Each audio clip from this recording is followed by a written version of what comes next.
what have we got so far? A, B, and C. That was our bear market. What is the span of wave B? This is our B. That's the zone of the B wave. Sounds good. And now what's going on?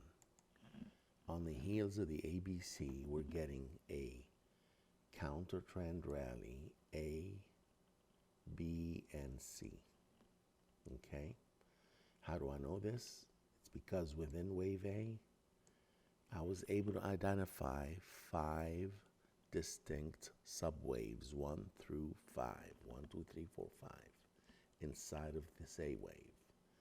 And whenever you have a 5-wave rally, a pullback sets the stage for another 5-wave rally, the extent of which we don't know yet, okay? But that B wave is a classic bull flag. And there are ways, I'll show you how you could have anticipated this last Friday. In fact, I gave clues all day long about the index pulling back alongside volatility. They were both falling, volatility and the price of the S&P. And I said that there's only one situation when this happens, during a second wave. Okay, during the second wave. Well, Peter, you just said B wave. What's up with that second wave business? I'll tell you. I'll tell you what I mean by that in a minute. But anyways, look at it this way. You had the S&P falling on Friday, and so was volatility. Got it? All right. So, where's our first resistance hurdle? This yellow line. This yellow line. Low to mid 2700s. What is this yellow line? I discussed this with you guys in the last couple of videos. Let's look at it. That yellow line is the neckline of the 2018 Head and Shoulders, which really never lived up to expectations. We never dropped by as much as the pattern was suggesting, for a reason I'll discuss in another video. But for now, there's a technical hurdle right around the 2700, 2720 area, but I think we will overcome it temporarily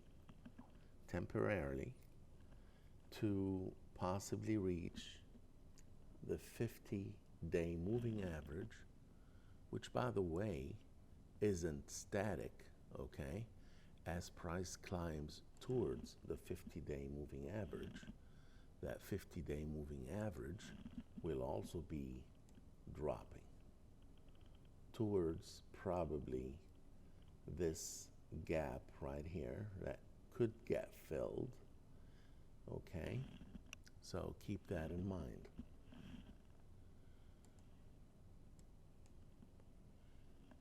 Now, I've already told you there is a prospective, tentative, whatever you want to call it, inverse head and shoulders base, okay, on the hourly chart. I'm looking at the hourly chart right here. Whether this one lives up to expectations remains to be seen. It's really far-fetched, okay? But it certainly looks great as far as form is concerned. It has the right look. However, having rallied in 5 waves off the bottom, I'm going to call this wave A, not wave 1 yet. I'm not going to call it wave 1. I'm not ready to do that by any means. So we'll be realistic. We'll call it wave A, the first tranche of the or phase of the counter trend rally. The right shoulder, we'll call that wave B. And what's happening now, up to possibly here somewhere, I don't know exactly where, we're going to call this wave C. All right? So, this thing, everybody's going to say, well, look, this inverse head and shoulders is indicating an upside target of 3,100 or so. Well, that's what the chart is indicating, if that's the only way you're going to look at, when in fact you have to look at earnings downgrades, the fact that we're in the deepest recession in a long time, possibly ever. All right? So all these have to be factored into the equation. And there's very little to no chance of a swift V-shaped recovery. Okay. In a minute, I'm going to talk about wave personalities because it's important to understand what's the personality of a wave 1, a 2, a 3, a 4, and a 5. And A, B, and C, those are the waves. 1, 2, 3, 4, 5, followed by A, B, C. There is a certain psychology attached to each one of these. And by identifying the personality of the wave that you're currently in, you'll be able to yield or deliver a better wave count.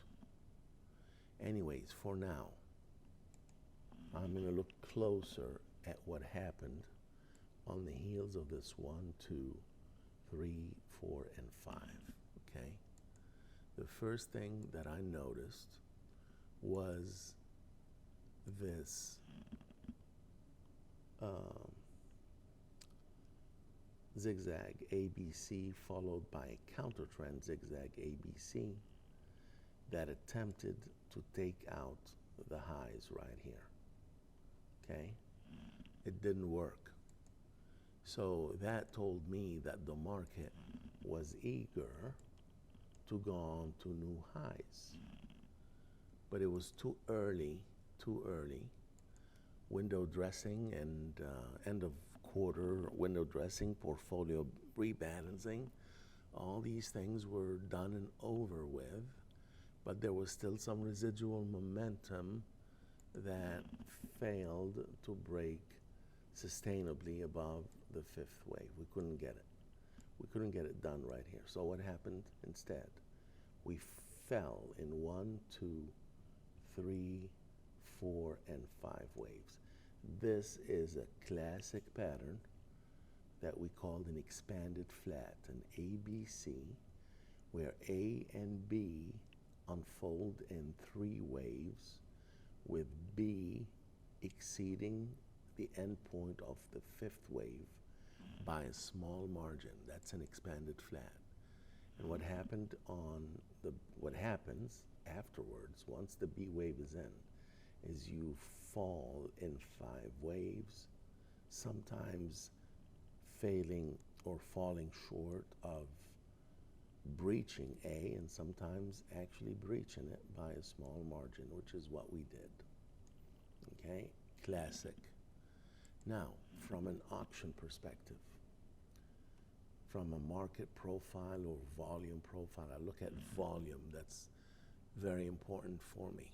And I look at it from a horizontal standpoint, not the classic vertical. I look at it from a volume profile perspective. So this here was March, the new month that just formed, the new volume profile forming is April. All right, so what happened on the heels of the March end? What happened after March ended and the portfolio rebalancing ended and all that business? We fell in 5 waves to fill this low volume area. Because if you look at it from an auction perspective, you have a what looks like a bell curve here, another one right here. In other words, a double distribution. Double distribution. Long, that's the longest volume bar. That's the longest volume bar right here. So in between, there was a lot of emptiness, a lot of empty zone that needed to be filled, to be tested. Why did we get that empty zone? Because of that fifth wave was very swift. See that long volume bar? We didn't give price the time, or the buyers and the sellers, we didn't give these guys the necessary time to slug it out right here, to wage a battle in this zone to see who wins. So this reaction, this right here, which was due to portfolio rebalancing and month-end window dressing, probably a little bit of both, okay, caused this spike in the fifth wave.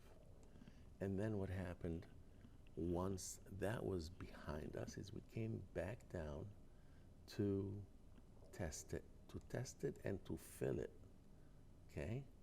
To test it and to exercise it up and down the range, exercise that range or test that range. Responsive trading is what we call it. Okay, so that zone, we got down to the third wave, we went up to the fourth wave, came down to the fifth, went up to the first, and came down to the second. Okay, all this sideways action helped form the initial volume profile for April. April is nowhere near done yet, okay? So what we're seeing now, what happened since last night or since Friday's close, is a gap. We gapped up. Now those are the futures. When the cash market opens, all of this is going to be a giant gap, okay? And the giant gap is called the recognition, the point of recognition. What are we recognizing? We're recognizing the fact that we are in wave 3, okay? So if this was wave A, the first installment of the countertrend rally, and that was wave B, we are now in wave C, and wave C will be 1, 2, 3, 4, and 5, something like that. I would say that wave 3 will get us to the neckline, that 2018 neckline, before it pulls back in wave 4 and then charges forward again to complete the C wave somewhere in the 2700s and possibly as high as 2885. But remember, this is a sucker rally, okay? Doesn't mean that you can't buy and profit from it handsomely. But if they say, well, what's happening here? Were we getting a V-shaped recovery in this? But you know how it is on the financial media. They don't know what the hell's going on. Don't listen to any of that, and don't listen to any guest saying that this is a V-shaped recovery where that's it, it's over with and whatever. Don't listen to all that. If there's ever evidence of this, if we do get evidence that this is actually happening, of course, I'll come back and tell you so. But for now, enjoy the A, the B, and the C.